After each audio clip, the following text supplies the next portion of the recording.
Նիկոլ Փաշինյանի իշխանությունը դիմել է Եվրամիությանը, ակնկալելով արտաքին միջամտություն առաջիկա խորհրդարանական ընտրությունների ժամանակ, այնպես, ինչպես որ դա արվեց Մոլդովայում։ Այս մասին հայտարարել է Կալասը։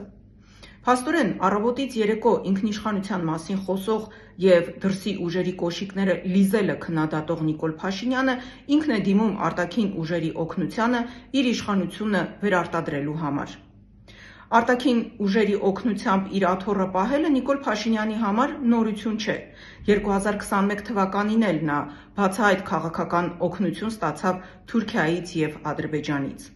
Եվ սա այն նույն Նիկոլ Փաշինյանն է, ով իր ընդդիմախոսների մեջ տեսնում է արտաքին ուժերի գործակալների և քննադատում դրսի ուժերի միջամտությունը Հայաստանի ներքին գործերին։